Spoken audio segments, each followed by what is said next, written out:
ನಾಡಿನ ಸಮಸ್ತ ಜನತೆಗೆ ಜನಪ್ರಿಯ ಶಾಸಕರು ಹಾಗೂ ಭಾರತೀಯ ಜನತಾ ಪಕ್ಷದ ಅಧ್ಯಕ್ಷರಾದ ಮಾನ್ಯ ಶ್ರೀ ಡಾಕ್ಟರ್ ಶಿವರಾಜ್ ಪಾಟೀಲ್ ರಾಯಚೂರು ಹಾಗೂ ಭಾರತೀಯ ಜನತಾ ಪಕ್ಷದ ಅಲ್ಪಸಂಖ್ಯಾತರ ಮೋರ್ಚಾ ಜಿಲ್ಲಾ ಅಧ್ಯಕ್ಷರು ಹಾಗೂ ಯುವಜನ ನಾಯಕರಾದ ಸನ್ನಿ ಮಹಾರಾಜ್ ರಾಯಚೂರು ವತಿಯಿಂದ ಕ್ರಿಸ್ಮಸ್ ಹಬ್ಬದ ಹಾಗೂ ಹೊಸ ವರ್ಷದ ಹಾರ್ದಿಕ ಶುಭಾಶಯಗಳು. ನಮಸ್ಕಾರ. ಮೆಗಾ ವಾರ್ತೆಗಳಿಗೆ ಸ್ವಾಗತ. ಮುಖ್ಯಾಂಶಗಳು. ಗೃಹ ರಕ್ಷಕ ದಳದ ವಾರ್ಷಿಕ ದಿನಾಚರಣೆ. ಸಮಾಜ ಸ್ವಾಸ್ಥ್ಯ ಕಾಪಾಡುವಲ್ಲಿ ಗೃಹ ರಕ್ಷಕದ ಸೇವೆ ಸ್ಮರಣೀಯ. ಶಿವಾನಂದ್ ಭಜಂತ್ರಿ. ಯರ್ಮರ್ಸ್ ವಾರ್ಡಿನಲ್ಲಿ ಸೌಕರ್ಯಗಳ ಕೊರತೆ, ಕ್ರಮ ವಹಿಸದಿದ್ದರೆ ಹೆದ್ದಾರಿ ತಡೆದು ಪ್ರತಿಭಟನೆ. ಶಿವಕುಮಾರ್ ಪೊಲೀಸ್ ಪಾಟೀಲ್. ಟಿಪ್ಪು ಸುಲ್ತಾನ್ ಗಾರ್ಡನ್ ಅಭಿವೃದ್ಧಿಪಡಿಸಲು ಆಗ್ರಹಿಸಿ ಮನುವಾದಿ ಫಾಸಿಸ್ಟ್ ವಿರೋಧಿ ಜನತಾ ರಂಗ ಮನವಿ. ಕೇಂದ್ರ ಗೃಹ ಮಂತ್ರಿ ಅಮಿತ್ ಶಾ ರಾಜೀನಾಮೆಗೆ ಆಗ್ರಹಿಸಿ ಬಿಎಸ್ಪಿ ಮನವಿ. ಅಮಿತ್ ಶಾ ಹೇಳಿಕೆ ವಿರೋಧಿಸಿ ಛಲವಾದಿ ಮಹಾಸಭಾ ಮನವಿ. ಅಂಬೇಡ್ಕರ್ಗೆ ಅಪಮಾನ, ಕೇಂದ್ರ ಸಂಪುಟದಿಂದ ಶಾಖೆ ಬಿಡಲು ಆಗ್ರಹ. ಮರ್ಚಡ್ ಗ್ರಾಮದಲ್ಲಿ ರಸ್ತೆ ಅಪಘಾತ, 5 ಗಾಯ. ಈಗ ವಾರ್ತೆಗಳ ವಿವರ. ಗೃಹ ರಕ್ಷಕ ದಳ ಸಿಬ್ಬಂದಿಗಳ ಸೇವೆ ಸಮಾಜಕ್ಕೆ ಅತ್ಯವಶ್ಯಕ. ಪೊಲೀಸ್ ಇಲಾಖೆ ಜೊತೆಗೂಡಿ ಕೆಲಸ ಮಾಡುತ್ತಿದ್ದು ಅವಿಭಾಜ್ಯ ಅಂಗವಾಗಿದೆ ಎಂದು ಅಪಾರ ಜಿಲ್ಲಾಧಿಕಾರಿ ಶಿವಾನಂದ ಭಜಂತ್ರಿ ಹೇಳಿದರು. ನಗರದ ಕನ್ನಡ ಭವನದಲ್ಲಿ ಜಿಲ್ಲಾ ಗೃಹ ರಕ್ಷಕ ದಳ ವತಿಯಿಂದ ಅಖಿಲ ಭಾರತ ಗೃಹ ರಕ್ಷಕ ದಳದ ವಾರ್ಷಿಕ ದಿನಾಚರಣೆ ಕಾರ್ಯಕ್ರಮ ಉದ್ಘಾಟಿಸಿ ಮಾತನಾಡಿದರು. ಗೃಹ ರಕ್ಷಕ ದಳದ ವಾರ್ಷಿಕ ದಿನಾಚರಣೆ ಸಿಬ್ಬಂದಿಗಳ ಸಂತಸದ ದಿನವಾಗಿದೆ. ಬೇರೆ ಬೇರೆ ಕಡೆಯಲ್ಲಿ ಕೆಲಸ ಮಾಡುತ್ತಿದ್ದ ಗೃಹ ರಕ್ಷಕ ದಳ ಸಿಬ್ಬಂದಿಗಳು ಇಂದು ಎಲ್ಲರೂ ಒಂದೆಡೆ ಸೇರಿಕೊಂಡು ದಿನಾಚರಣೆ ಆಚರಣೆ ಮಾಡಲಾಗುತ್ತಿದೆ. ಗೃಹ ರಕ್ಷಕ ದಳ ಸಿಬ್ಬಂದಿಗಳು ಪ್ರವಾಹ, ಕೋವಿಡ್, ಚುನಾವಣೆ ಹಾಗೂ ಇನ್ನಿತರ ಸಂದರ್ಭದಲ್ಲಿ ಸಾಕಷ್ಟು ಪ್ರಾಮಾಣಿಕವಾಗಿ ಜವಾಬ್ದಾರಿ ವಹಿಸಿ ಕೆಲಸ ಮಾಡಿದ್ದಾರೆ. ಪೊಲೀಸರ ಜೊತೆಯಾಗಿ ಕೆಲಸ ಮಾಡುತ್ತಿದ್ದು ಸಮಾಜದ ಸೇವೆಗೆ ಗೃಹ ರಕ್ಷಕ ದಳ ಸಿಬ್ಬಂದಿಗಳ ಕೊಡುಗೆ ಸಾಕಷ್ಟಿದೆ ಎಂದರು. ಅವರು ಸಹ ಅಪೂರ್ವವಾಗಿ ಸ್ವಾಗತವನ್ನು ಕೋರಿ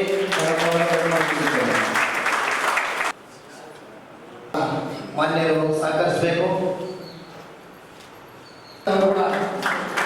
ಮತ್ತು ಸಹಾಯಕ ಬೋಧಕರಾದ ನಾಲ್ಕು ಭಂಡಾರಿ ಅವರು ಮತ್ತು ಮಂಜುನಾಥ್ ಸಾಹೇಬರು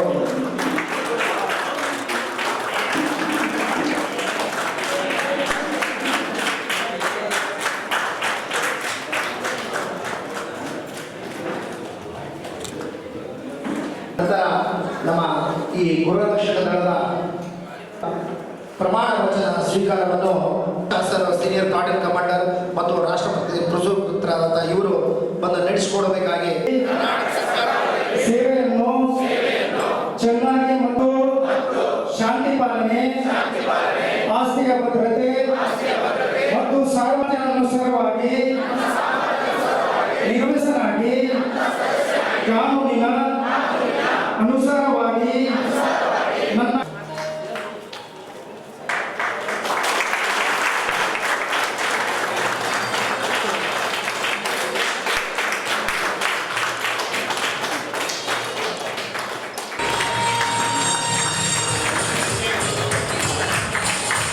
ಜೋರಾಗಿ ತಪ್ಪಳೆ ಸಮಯವನ್ನು ಬಿಟ್ಟು ನಮ್ಮೊಂದಿಗೆ ಹಂಚಿಕೊಳ್ಳುವಂತಹ ವೇದಿಕೆಯಲ್ಲಿ ನಮ್ಮ ಗಣ್ಯರಿಗೆ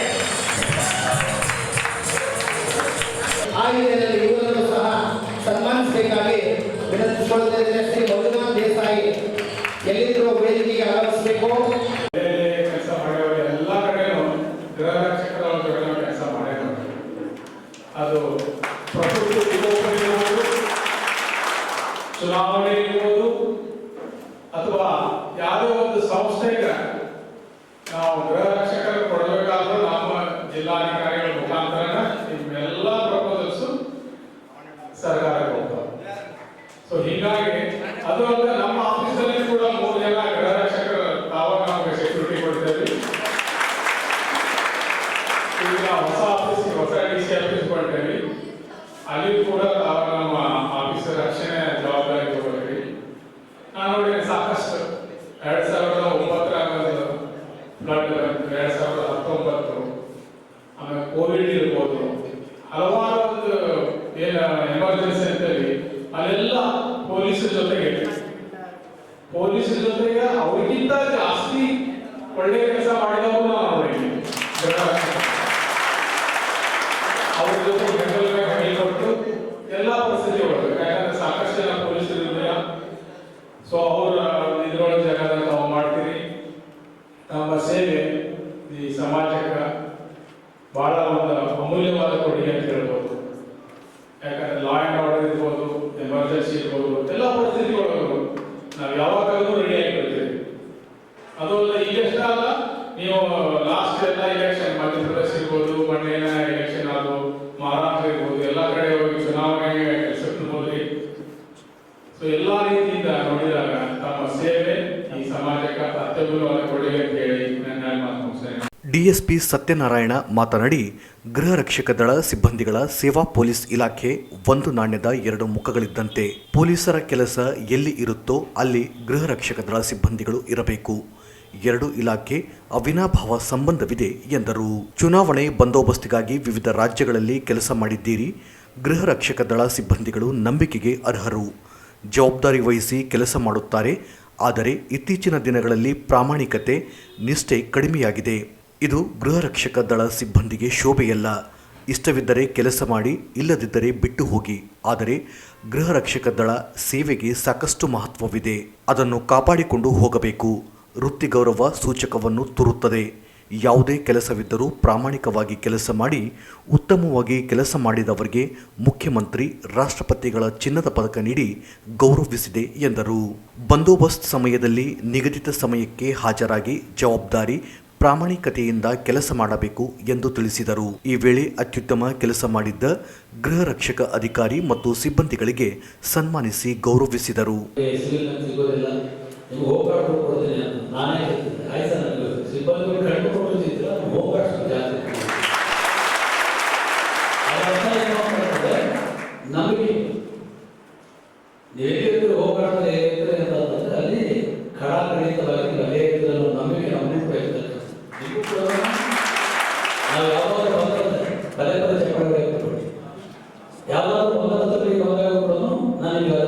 ಎಚ್ಚರಿಕೆ ಮಾತುಗಳನ್ನು ಹೇಳಿ ಕಳಿಸ್ತಾರೆ.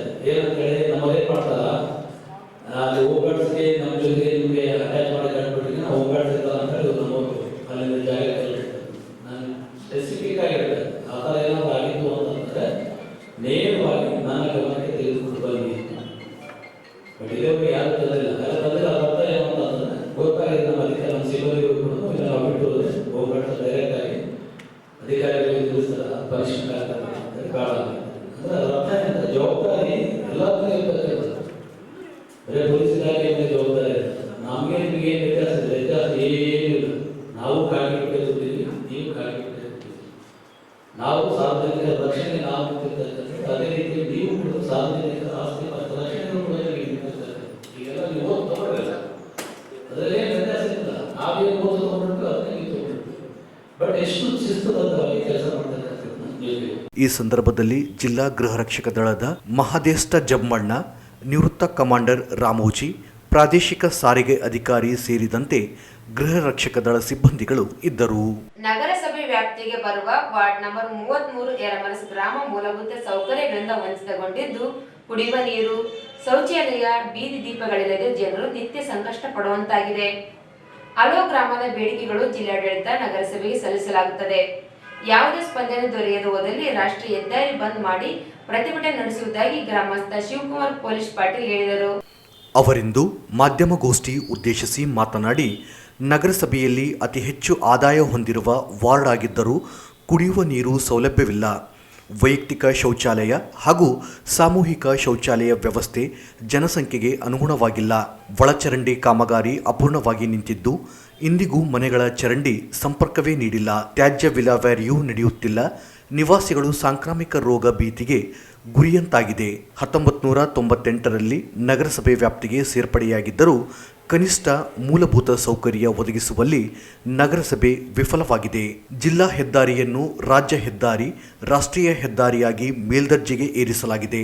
ಆದರೆ 2011ರಲ್ಲಿ ರೂಪಿಸಲಾದ ಮಾಸ್ಟರ್ ಪ್ಲಾನಿನಂತೆ ಕೆಲಸವಾಗುತ್ತಿಲ್ಲ. ಸರ್ವಿಸ್ ರಸ್ತೆ ಇಂದಿಗೂ ನಿರ್ಮಾಣವಾಗಿಲ್ಲ. ರಾಷ್ಟ್ರೀಯ ಹೆದ್ದಾರಿ ಸ್ಟ್ಯಾಂಡರ್ಡ್ ಇಲ್ಲದೆ ನಿರ್ಮಿಸಲಾಗಿದೆ. ರಸ್ತೆ ಅಪಘಾತಗಳು ನಿತ್ಯವೂ ನಡೆಯುತ್ತಿವೆ. ವಾಹನ ದಟ್ಟಣೆ ನಿಯಂತ್ರಿಸಲಾಗದ ಇರುವುದರಿಂದ ನಿತ್ಯವೂ ಕೆಲಸ ಕಾರ್ಯಗಳಿಗೆ ರಾಯಚೂರು ನಗರಕ್ಕೆ ಬರುವ ವಿದ್ಯಾರ್ಥಿಗಳು, ಸರ್ಕಾರಿ ನೌಕರರು, ಸಾರ್ವಜನಿಕರು ಸಮಯಕ್ಕೆ ಸರಿಯಾಗಿ ನಗರಕ್ಕೆ ಆಗಮಿಸಲು ಸಾಧ್ಯವಾಗುತ್ತಿಲ್ಲ. ಹೆದ್ದಾರಿ ರಸ್ತೆ ಅಪಘಾತಗಳ ಕೇಂದ್ರವಾಗಿ ಮಾರುಪಟ್ಟಿದೆ. ಹತ್ತಿ ಮಾರುಕಟ್ಟೆಗೆ ವಾಹನಗಳು ಬರುತ್ತಿರುವುದರಿಂದ ಸಂಚಾರ ಸಮಸ್ಯೆಯಾಗುತ್ತಿದೆ. ಕೂಡಲೇ ಹೆದ್ದಾರಿ ರಸ್ತೆ ಅಗಲೀಕರಣಗೊಳಿಸಲು ಮುಂದಾಗಬೇಕು. ವಾಹನ ದಟ್ಟಣೆ ನಿಯಂತ್ರಿಸಲು ವಾಹನ ಸಮಯ ಬದಲಿಸಬೇಕು. ವಿಮಾನ ನಿಲ್ದಾಣಕ್ಕೆ ಗುರುತಿಸಲಾದ ಸ್ಥಳದಲ್ಲಿ ವಾಸ ಮಾಡುತ್ತಿರುವ ಜನರಿಗೆ ಪರ್ಯಾಯ ವ್ಯವಸ್ಥೆ ಮಾಡುವುದು ಸೇರಿದಂತೆ ವಿವಿಧ ಬೇಡಿಕೆಗಳಿಗೆ ಆಗ್ರಹಿಸಲಾಗುತ್ತಿದೆ. ಪಕ್ಷಾತೀತವಾಗಿ ನಡೆಯುತ್ತಿರುವ ಹೋರಾಟಕ್ಕೆ ಜಿಲ್ಲಾಡಳಿತ ಸ್ಪಂದಿಸಬೇಕು ಎಂದರು. ಅದರಲ್ಲಿ ನಿಮ್ಗೆಲ್ಲರಿಗೂ ಗೊತ್ತಿರ್ಬೋದು, ಶಕ್ತಿನಗರದಿಂದ ಬರ್ತಕ್ಕಂಥ ಈ ಹೈವೇ, ನ್ಯಾಷನಲ್ ಹೈವೇ ಏನು ಚಿಕ್ಕಸೂರು, ಎಕ್ಸರಳ್ಳಿ, ಯರಮರಸ್ ಅಂತ ರಾಯಚೂರಿಗೆ ಬರುತ್ತದೆ. ಇಲ್ಲಿ ಭಾಳ ನಮ್ಮ ಯರಮರಸ್ ಗ್ರಾಮ ಈ ಒಂದು ನ್ಯಾಷನಲ್ ಹೈವೇಯಲ್ಲಿ ಒಳಪಡುತ್ತದೆ. ಇಲ್ಲಿ ಅನೇಕ ನಿಮ್ಮ ಹಳ್ಳಿಗಳಿರ್ತಕ್ಕಂಥ ಜನಗಳು ಕೂಡ ಈ ಒಂದು ಹೆದ್ದಾರಿ ಮುಖಾಂತರ ರಾಯಚೂರು ನಗರಕ್ಕೆ ಒಂದು ಶಾಲಾ ಮಕ್ಕಳಾಗಿರ್ಬೋದು, ಕಚೇರಿಗೆ ಬರ್ತಕ್ಕಂಥ ಜನರಾಗಿರ್ಬೋದು, ಕೆಲಸ ಕೂಲಿ ಕಾರ್ಮಿಕರು ಎಲ್ಲ ಕೆಲಸಕ್ಕೆ ದೈನಂದಿನ ಕೆಲಸ ಕಾರ್ಯಗಳಿಗೆ ರಾಯಚೂರು ನಗರಕ್ಕೆ ಬರ್ತಾರೆ. ಆಮೇಲೆ ಈ ಒಂದು ಹೈವೇ ದೀರ್ಘಕಾಲದಿಂದ ಸಂಚಾರ ದಟ್ಟಣೆಯನ್ನು ಅನುಭವಿಸ್ತಾ ಇದೆ. ಅಪಘಾತಗಳಾಗಿರ್ಬೋದು, ಮೂಲಭೂತ ಸೌಕರ್ಯಗಳ ಕೊರತೆಯನ್ನು ಕೂಡ ಅನುಭವಿಸ್ತಾ ಇದೆ. ಇಲ್ಲೇನಂದ್ರೆ ಇದರಿಂದ ಒಂದು ಪರಿಸ್ಥಿತಿ ಬಹಳ ಉಲ್ಬಣಗೊಂಡು, ಅದರಲ್ಲಿ ಏನಿದೆ ಕೃಷ್ಣ ಸೇತುವೆ ಯರಮರಸ್ ಬಳಿ ಈ ಬೈಪಾಸ್ ಇಂದ ಇದೊಂದು ಹೈವೇ, ನ್ಯಾಷನಲ್ ಹೈವೇ ಏನಿದೆ ಅಪಘಾತಗಳ ಒಂದು ತಾಣವಾಗಿ ಮಾರ್ಪಟ್ಟಿದೆ. ನಿಮಗೂ ನಮ್ಮ ಯರಮರಸ್ನಲ್ಲಿ ಕೂಡ ಒಂದು ಮಾರಣಾಂತಿಕ ಅಪಘಾತ ಆಗಿ ಪ್ರಯಾಣಿಕರು ತೀರ್ಕೊಂಡ್ರು. ಕಳೆದ ಆಗಸ್ಟ್ನಲ್ಲಿ ಬಹುವಾಹನಗಳ ಒಂದು ಸಂಘರ್ಷಣೆ ಆಗಿ 10ಕ್ಕೂ ಹೆಚ್ಚು ಜನ ಗಾಯಗಳಾಗಿದೆ. ಈ ರೀತಿಯಾಗಿ ಸುತ್ತಮುತ್ತಲಿನ ಗ್ರಾಮಸ್ಥರು ಏನಂದ್ರೆ ತೀವ್ರ ತೊಂದರೆಗೆ ಒಳಗಾಗ್ತಿದೆ. ದ್ವಿಚಕ್ರ ವಾಹನಗಳು ಕೂಡ ಸಮಸ್ಯೆಯನ್ನು ಅನುಭವಿಸ್ತಾ ಇದ್ದಾರೆ. ನಿಮ್ಗೆ ಗೊತ್ತಿರ್ಬೋದು, ಈ ಒಂದು ಹೆದ್ದಾರಿ ಏನಿದೆ ಮೊದಲು ಜಿಲ್ಲಾ ಹೆದ್ದಾರಿ ಆಗಿತ್ತು, ಪ್ರಮುಖ ಜಿಲ್ಲಾ ಹೆದ್ದಾರಿ ಆಯಿತು, ತದನಂತರ ರಾಜ್ಯ ಹೆದ್ದಾರಿ ಆಯಿತು, ತದನಂತರ ರಾಷ್ಟ್ರೀಯ ಹೆದ್ದಾರಿ ಆಯಿತು. ಯಾವುದರಲ್ಲಾಗಿದೆ? ಬರೀ ಕಾಗದದಲ್ಲಿ, ಪೇಪರಲ್ಲಾಗಿದೆ. ಈ ಜಿಲ್ಲಾ ಹೆದ್ದಾರಿ, ರಾಜ್ಯ ಹೆದ್ದಾರಿ, ರಾಷ್ಟ್ರೀಯ ಹೆದ್ದಾರಿ ಆಗಬೇಕಾದ್ರೆ ಅದಕ್ಕೆ ಆದಂಥ ಸೌಲಭ್ಯಗಳನ್ನು ರೂಪಿಸಬೇಕು, ಅದಕ್ಕೆ ಆದ ನಿಯಮಾವಳಿಯನ್ನು ಪಾಲನೆ ಮಾಡಬೇಕು. ಆ ಒಂದು ಪ್ರಾಕ್ಟಿಕಲ್ ಆಗಿ ಏನಾಗಿದೆ ನೀವು ನೋಡಿರ್ಬೋದು, ನೀವು ಕೂಡ ಗುರಿಯನ್ನು ಬಹಳ ವರ್ಷದಿಂದ ನೀವು ಇದ್ದೀರಾ. ಅಲ್ಲಿ ಯಾವುದೇ ರೀತಿಯಾಗಿ ನ್ಯಾಷನಲ್ ಹೈವೇಗೆ ಏನು ಒಂದು ನಿಮ್ಗೆ ಗೊತ್ತಿರ್ಬೋದು, 2011ರಲ್ಲಿ ಒಂದು ಮಾಸ್ಟರ್ ಪ್ಲಾನ್ ನಿಮ್ಗೆ ಗೊತ್ತಿರ್ಬೋದು. ಪ್ರತಿ 10 ವರ್ಷಕ್ಕೊಮ್ಮೆ ಮಾಸ್ಟರ್ ಪ್ಲಾನ್ ಅನ್ನ ಒಂದು ರಾಯಚೂರಿಗೆ ರಚನೆ ಮಾಡ್ತಾರೆ. ಇದು ರಾಯಚೂರದ್ದು ಲಾಸ್ಟ್. ಈ ಸಂದರ್ಭದಲ್ಲಿ ಮಲ್ಲಣ್ಣ ನಾಯಕ್, ಹನುಮೇಶ್ ದಂಡ, ಸಿದ್ದಪ್ಪ ಪೂಜಾರಿ, ಅಫ್ಸರ್ ಪಾಷಾ, ಮಹೇಶ್ ಕುಮಾರ್ ಇದ್ದರು. ನಗರದ ಜಿಲ್ಲಾಧಿಕಾರಿ ಮುಂದೆ ಸಂಘಟನೆಗಳ ಪ್ರತಿಭಟನೆ ಪ್ರದರ್ಶನ ಸತ್ಯಾಗ್ರಹಕ್ಕಾಗಿರುವ ಟಿಪ್ಪು ಸುಲ್ತಾನ ಉದ್ಯಾನವನ ಜಾಗವನ್ನು ಅಭಿವೃದ್ಧಿಪಡಿಸಿ ಮೂಲ ಸೌಲಭ್ಯ ಕಲ್ಪಿಸಬೇಕೆಂದು ಮನೋವಾದಿ, ಫ್ಯಾನ್ಸಿಸ್ಟ್ ವಿರೋಧಿ ಜನತಾ ರಂಗದ ಮುಖಂಡರು ಜಿಲ್ಲಾಧಿಕಾರಿಗಳಿಗೆ ಮನವಿ ಸಲ್ಲಿಸಿದರು. ಜಿಲ್ಲಾಧಿಕಾರಿ ಕಚೇರಿ ಮುಂದೆ ಸಾರ್ವಜನಿಕ ಪ್ರತಿಭಟನೆ, ಪ್ರದರ್ಶನ, ಸತ್ಯಾಗ್ರಹಕ್ಕೆ ಮುಂತಾದ ಪ್ರಜಾಸತ್ತಾತ್ಮಕ ಚಟುವಟಿಕೆಗೆ ಅಲ್ಲಿ ಜಾಗವೇ ಇಲ್ಲ. ಸದರಿ ಕಚೇರಿ ಅಕ್ಕಪಕ್ಕದಲ್ಲಿ ಅನ್ನ, ನೀರು, ಔಷಧಿ ಮುಂತಾದ ಯಾವ ಅನುಕೂಲಗಳೂ ಇಲ್ಲ. ಬೆಂಗಳೂರಿನ ಫ್ರೀಡಂ ಪಾರ್ಕ್ ಮಾದರಿಯಲ್ಲಿ ರಾಯಚೂರು ನಗರದ ಟಿಪ್ಪು ಸುಲ್ತಾನ್ ಉದ್ಯಾನವನ ಅಭಿವೃದ್ಧಿಪಡಿಸಬೇಕು. ಕುಡಿಯುವ ನೀರು, ಸ್ವಚ್ಛತೆ, ವಿದ್ಯುತ್ ದೀಪ ಸಮೇತ ಉದ್ಯಾನವನವನ್ನು ಸಾರ್ವಜನಿಕ ಸಭೆ ಸಮಾರಂಭ, ಪ್ರತಿಭಟನಾ ಪ್ರದರ್ಶನಕ್ಕೆ ಮೀಸಲಿಡಬೇಕು ಎಂದು ಒತ್ತಾಯಿಸಿದರು. ಟಿಪ್ಪು ಸುಲ್ತಾನ್ ಉದ್ಯಾನವನ ಅಭಿವೃದ್ಧಿಪಡಿಸಬೇಕು, ನಗರಸಭೆಯಿಂದ ನಿರ್ವಹಣೆ ಮಾಡಬೇಕೆಂದು ಮನವಿ ಮಾಡಿದರು.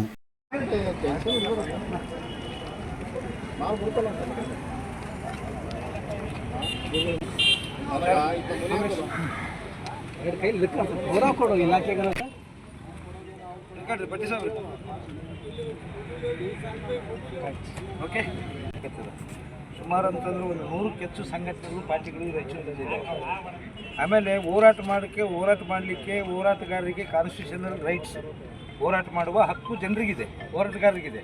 ಅದೇ ಹೊತ್ತಿನಾಗ ಈ ಟೈಪು ನಮಗೆ ಸ್ವತಂತ್ರ, ಯಾಕಂದರೆ ಕಾನ್ಸ್ಟಿಟ್ಯೂಷನಲ್ ರೈಟು ಎಲ್ಲ ಹೋರಾಟಗಾರರಿಗೆ. ನಮಗೆ ಒಂದು 2 ಎಕರೆ 3 ಎಕರೆ ನೀವು ಅಲ್ಲಿ ಶಿಫ್ಟ್ ಮಾಡೋದಾದ್ರೆ ಅಲ್ಲಿ ನಮಗೆ ಹೋರಾಟಗಾರರಿಗೆ ಜಾಗನ ಅನುಕೂಲ ಮಾಡಿಕೊಡ್ಲಿಕ್ಕೆ ಮುಂದಾಗಬೇಕು. ಜಾಗದ ಜೊತೆ ಅಲ್ಲಿ ನಾಗರಿಕ ಸೌಲಭ್ಯಗಳಿದಾವೆ, ನೀರು, ಶೌಚಾಲಯ ಅದೆಲ್ಲ ಅಟ್ಲೀಸ್ಟ್ ಡೆವಲಪ್ ಮಾಡಬೇಕಲ್ಲ.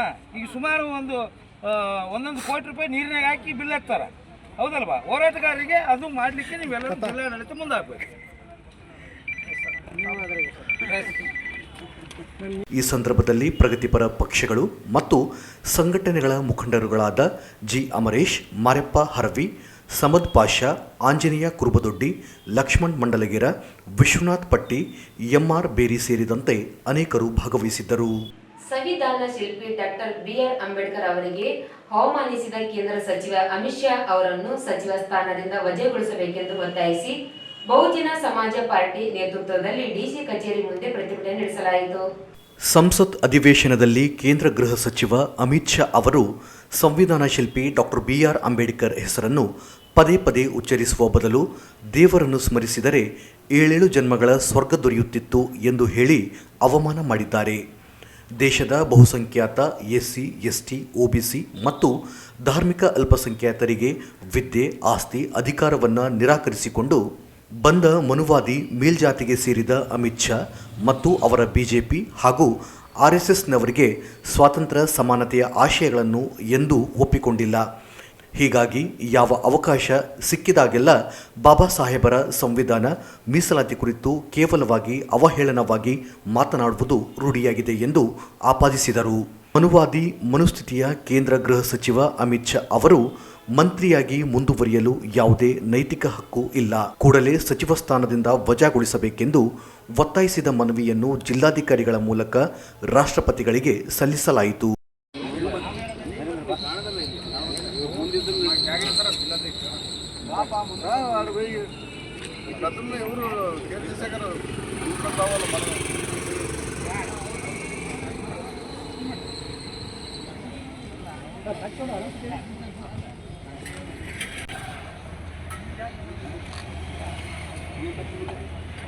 ಸಂಸತ್ನಲ್ಲಿ ಅಮಿತ್ ಶಾ ಅವರು ಸಂವಿಧಾನ ಜಾರಿಯಾಗಿ 75 ವರ್ಷ ಆಯಿತು. ಆ ವಿಷಯದ ಮೇಲೆ ಚರ್ಚೆ ನಡೆಯುವ ಸಂದರ್ಭದಲ್ಲಿ ಅಮಿತ್ ಶಾ ಅವರು ತನ್ನ ಕುತಂತ್ರ ಬುದ್ಧಿಯಿಂದ ಏನು ಡಾಕ್ಟರ್ ಬಾಬಾ ಸಾಹೇಬ್ ಅಂಬೇಡ್ಕರ್ನ ಏನು ದಲಿತರು ಬಾಬಾ ಸಾಹೇಬ್ ಅಂಬೇಡ್ಕರ್ನ ಹೆಸರು ತಗೊಳ್ಳೋದ್ರಿಂದ ಅದೊಂದು ಫ್ಯಾಷನ್ ಆಗಿಬಿಟ್ಟಿದೆ. ಅದೇ ಒಂದು ಹೆಸರನ್ನ ದೇವರ ಹೆಸರನ್ನು ತಗೊಂಡಿದ್ರೆ ಸ್ವರ್ಗ ಸಿಗ್ತಿತ್ತು ಅಂತಕ್ಕಂಥ ಒಂದು ಉವಾಚ್ಯ ಮಾತನಾಡಿದ್ದು ಭಾಳ ನಾವು ಖಂಡಿಸ್ತೀವಿ ಈ ಮಾತನ್ನು. ಅಮಿತ್ ಶಾ ಅವರೇ, ನೀವೇನಾದರೂ ಇವತ್ತಿನ ದಿವಸ ಮಂತ್ರಿಯಾಗಿ ಪಾರ್ಲಿಮೆಂಟ್ನಲ್ಲಿ ಇರಬೇಕಾದ್ರೆ ಡಾಕ್ಟರ್ ಬಾಬಾ ಸಾಹೇಬ್ ಅಂಬೇಡ್ಕರ್ ಅವರು ರಚನೆ ಮಾಡಿದ ಸಂವಿಧಾನ ಅಡಿಯಲ್ಲಿ ಅಂತಕೊಂಡದು ಮರಿಬೇಡ ನೀವು. ಯಾಕಂತಂದ್ರೆ ನಾವು ಈಗ ಡಾಕ್ಟರ್ ಬಾಬಾ ಸಾಹೇಬ್ ಅಂಬೇಡ್ಕರ್ನ ದೇವರ ಬದಲಾಗಿ ನಾವು ಡಾಕ್ಟರ್ ಬಾಬಾ ಸಾಹೇಬ್ ಅಂಬೇಡ್ಕರ್ನ ನಾವು ಅನ್ನಿಸ್ತೀವಿ. ಯಾಕಂದರೆ ನಮ್ಗೆ ಡಾಕ್ಟರ್ ಬಾಬಾ ಸಾಹೇಬ್ ಅಂಬೇಡ್ಕರ್ ಅವರು ನಮಗೆ ಅಸ್ಮಿತೆ ಮತ್ತು ಮೇಲಾಗಿ ನಾವು ದೇವರಂದ್ರೂ ಕೂಡ ತಪ್ಪಾಗಲಿಕ್ಕಿಲ್ಲ. ಯಾವ ಕಾಲದಲ್ಲಿ ನಮಗೆ ಯಾವ ದೇವರ ದಿಂಡ್ರುಗಳು ನಮ್ಮನ್ನು ಕಷ್ಟ ಕಾಲದಲ್ಲಿ ಯಾರೂ ನಮ್ಮನ್ನು ರಕ್ಷಣೆ ಮಾಡಿಲ್ಲ. ಡಾಕ್ಟರ್ ಬಾಬಾ ಸಾಹೇಬ್ ಅಂಬೇಡ್ಕರ್ ಅವರು ಸಂವಿಧಾನ ಬರೆದ ನಂತರ ಇವತ್ತು ಡಾಕ್ಟರ್ ಬಾಬಾ ಸಾಹೇಬ್ ಸಂವಿಧಾನದ ಅಡಿಯಲ್ಲಿ ನಮಗೆ ಇವತ್ತು ಮಾನ ಸಮ್ಮಾನ ಗೌರವ ಎಲ್ಲ ದೊರಕಿದೆ. ಹೀಗಾಗಿ ನಮಗೆ ಇವತ್ತು ದೇವರಿಗಿಂತ ನಿಮ್ಮ ಸ್ವರ್ಗ ನೀನೇ ಇಟ್ಕೋ. ಅಂಬೇಡ್ಕರ್ ಅವರು ನಮಗೆ ದೇವರು ಅಂದರೆ ತಪ್ಪಾಗಲಿಕ್ಕಿಲ್ಲ, ನಮಗೆ ಅವರೇ ನಮಗೆ ದೇವರು. ಹೀಗಾಗಿ ನಾವು ಪದೇ ಪದೇ ನಾಮಸ್ಮರಣೆ ಡಾಕ್ಟರ್ ಬಾಬಾ ಸಾಹೇಬ್ ಅಂಬೇಡ್ಕರ್ನವನ್ನ ಅವ್ರನ್ನೇ ನಾವು ನೆನೆಸ್ತೀವಿ. ಅದರಲ್ಲಿ ನಮ್ಮದು 2 ಮಾತಿಲ್ಲ. ಹಾಗಾಗಿ ನಿನಗೆ ಬೇಕಿದ್ರೆ ದೇವ್ರನ್ನ ನೆನೆಸ್ಕೊಂಡು ನೀನು ಬೇಕಿದ್ರೆ ಸ್ವರ್ಗ ಸೇರ್ಕೋ, ಆದ್ರೆ ನಮ್ಗೆ ಬೇಕೇ ಇಲ್ಲ. ಡಾಕ್ಟರ್ ಬಾಬಾ ಸಾಹೇಬ್ ಅಂಬೇಡ್ಕರ್ ನಮಗೆ ದೇವರು. ಹೀಗಾಗಿ ಸ್ವರ್ಗ ನರಕ ನಿಂತಲೇ ಇರಲಿ, ನಮಗೆ ಡಾಕ್ಟರ್ ಬಾಬಾ ಸಾಹೇಬ್ ಅಂಬೇಡ್ಕರ್ ಅವರೇ ನಮಗೆ ದೇವರು ಅಂತ ಈ ಸಂದರ್ಭದಲ್ಲಿ ನಾವು ಹೇಳ್ತೀವಿ. ಸಮಾಜ ಪಕ್ಷ ದೇಶಾದ್ಯಂತ ಪ್ರತಿಭಟನೆ ಮಾಡುವ ಮುಖಾಂತರ ಈ ಒಂದು ಜಿಲ್ಲಾಧಿಕಾರಿಗಳ ಮುಖಾಂತರ ನಾವು ರಾಷ್ಟ್ರಪತಿಗೆ ಮನವಿ ಪತ್ರ ಸಲ್ಲಿಸ್ತೀವಿ. ಮನವಿ ಪತ್ರ ಈಗ ಪ್ರತಿಭಟನೆಯಲ್ಲಿ ಜಿಲ್ಲಾ ಅಧ್ಯಕ್ಷ ಜೈ ಭೀಮ್, ರಾಜ್ಯ ಕಾರ್ಯದರ್ಶಿ ಬಸವರಾಜ್ ಬಂಡಾರಿ, ಹನುಮಂತಪ್ಪ ಅತ್ತನೂರು, ಶ್ಯಾಮ್ ಸುಂದರ್, ಜಿಲ್ಲಾ ಸಂಯೋಜಕ ಬುಡ್ಡಪ್ಪ, ಎಂಆರ್ ಬೇರಿ ಸೇರಿದಂತೆ ಅನೇಕರು ಭಾಗವಹಿಸಿದ್ದರು. ಈಗ ಜಾಹೀರಾತುಗಳು.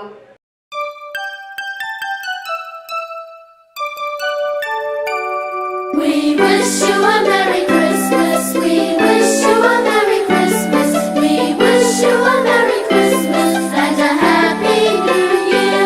Good tidings we bring to you and your kin. We wish you a Merry Christmas and a Happy. ನಾಡಿನ ಸಮಸ್ತ ಜನತೆಗೆ ಜನಪ್ರಿಯ ಶಾಸಕರು ಹಾಗೂ ಭಾರತೀಯ ಜನತಾ ಪಕ್ಷದ ಅಧ್ಯಕ್ಷರಾದ ಮಾನ್ಯ ಶ್ರೀ ಡಾಕ್ಟರ್ ಶಿವರಾಜ್ ಪಾಟೀಲ್ ರಾಯಚೂರು ಹಾಗೂ ಭಾರತೀಯ ಜನತಾ ಪಕ್ಷದ ಅಲ್ಪಸಂಖ್ಯಾತರ ಮೋರ್ಚಾ ಜಿಲ್ಲಾ ಅಧ್ಯಕ್ಷರು ಹಾಗೂ ಯುವಜನ ನಾಯಕರಾದ ಸನ್ನಿ ಮಹಾರಾಜ್ ರಾಯಚೂರು ವತಿಯಿಂದ ಕ್ರಿಸ್ಮಸ್ ಹಬ್ಬದ ಹಾಗೂ ಹೊಸ ವರ್ಷದ ಹಾರ್ದಿಕ ಶುಭಾಶಯಗಳು. To you and your kin. We wish you a Merry Christmas and a Happy New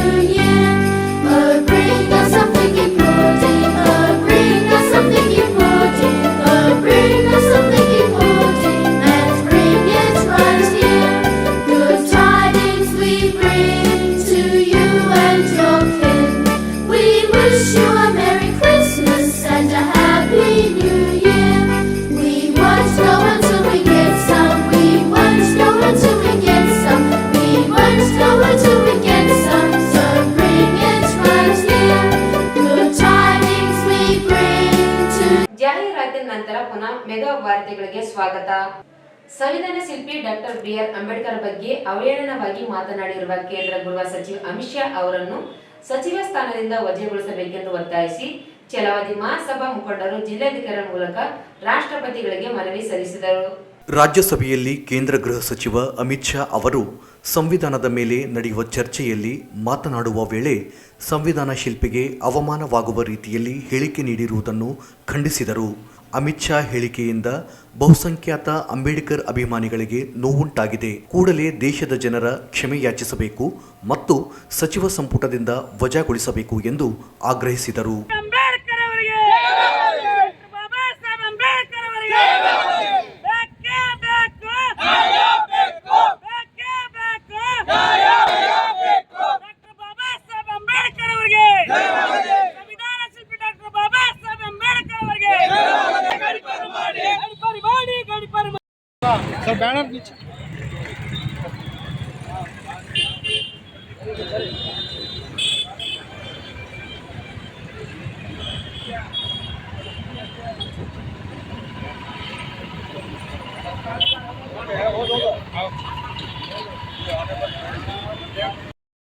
Remove Home Minister Amit Shah from the post of using declaratory remarks for Baba Saheb Ambedkar, architect of Indian Constitution, in the Rajya Sabha debate.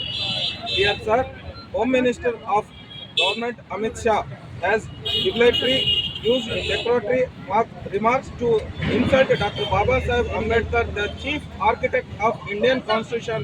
The incident in Rajya Sabha has hurt sentiment of billions of followers Dr. Baba Saheb Ambedkar across the world. Therefore, you are requested to seek an apology immediately from Home Minister Amit Shah. Remove him from the cabinet, otherwise billion of. ಈ ಸಂದರ್ಭದಲ್ಲಿ ಛಲವಾದಿ ಮಹಾಸಭಾ ಜಿಲ್ಲಾ ಅಧ್ಯಕ್ಷ ವೀರೇಶ್ ಗಾಣದಾಳ್, ರಾಜ್ಯ ನಿರ್ದೇಶಕ M Vasant, ಜಿಲ್ಲಾ ಗೌರವ ಅಧ್ಯಕ್ಷ BA. Doddamani, ಪ್ರಧಾನ ಕಾರ್ಯದರ್ಶಿ ವಿಜಯ ಪ್ರಸಾದ್, ಉಪಾಧ್ಯಕ್ಷ ಯಲ್ಲಪ್ಪ, ರಾಮಪ್ಪ, ರಮೇಶ್, ನರಸಪ್ಪ, ಗೋವಿಂದ ರಾಜ್, ಅಪ್ಪುರಾಜ್ ಸೇರಿದಂತೆ ಅನೇಕರಿದ್ದರು. ಸಂವಿಧಾನ ಶಿಲ್ಪಿ ಡಾಕ್ಟರ್ ಬಿ.ಆರ್. ಅಂಬೇಡ್ಕರ್ ಬಗ್ಗೆ ಅವಹೇಳನವಾಗಿ ಮಾತನಾಡಿರುವ ಕೇಂದ್ರ ಗೃಹ ಸಚಿವ ಅಮಿತ್ ಶಾ ಅವರನ್ನು ಸಚಿವ ಸ್ಥಾನದಿಂದ ವಜಾಗೊಳಿಸಬೇಕೆಂದು ಆಗ್ರಹಿಸಿ ಭಾರತೀಯ ಬೌದ್ಧ ಮಹಾಸಭಾ ಮುಖಂಡರು ಜಿಲ್ಲಾಧಿಕಾರಿಗಳ ಮೂಲಕ ರಾಷ್ಟ್ರಪತಿಗಳಿಗೆ ಮನವಿ ಸಲ್ಲಿಸಿದರು. ರಾಜ್ಯಸಭೆಯಲ್ಲಿ ಕೇಂದ್ರ ಗೃಹ ಸಚಿವ ಅಮಿತ್ ಶಾ ಅವರು ಸಂವಿಧಾನದ ಮೇಲೆ ನಡೆದ ಚರ್ಚೆಯಲ್ಲಿ ಮಾತನಾಡುವ ವೇಳೆ ಸಂವಿಧಾನ ಶಿಲ್ಪಿಗೆ ಅವಮಾನವಾಗುವ ರೀತಿಯಲ್ಲಿ ಹೇಳಿಕೆ ನೀಡಿರುವುದನ್ನು ಖಂಡಿಸಿದರು. ಅಮಿತ್ ಶಾ ಹೇಳಿಕೆಯಿಂದ ಬಹುಸಂಖ್ಯಾತ ಅಂಬೇಡ್ಕರ್ ಅಭಿಮಾನಿಗಳಿಗೆ ನೋವುಂಟಾಗಿದೆ. ಕೂಡಲೇ ದೇಶದ ಜನರ ಮುಂದೆ ಕ್ಷಮೆ ಯಾಚಿಸಬೇಕು ಮತ್ತು ಸಚಿವ ಸಂಪುಟದಿಂದ ವಜಾಗೊಳಿಸಬೇಕೆಂದು ಆಗ್ರಹಿಸಿದರು.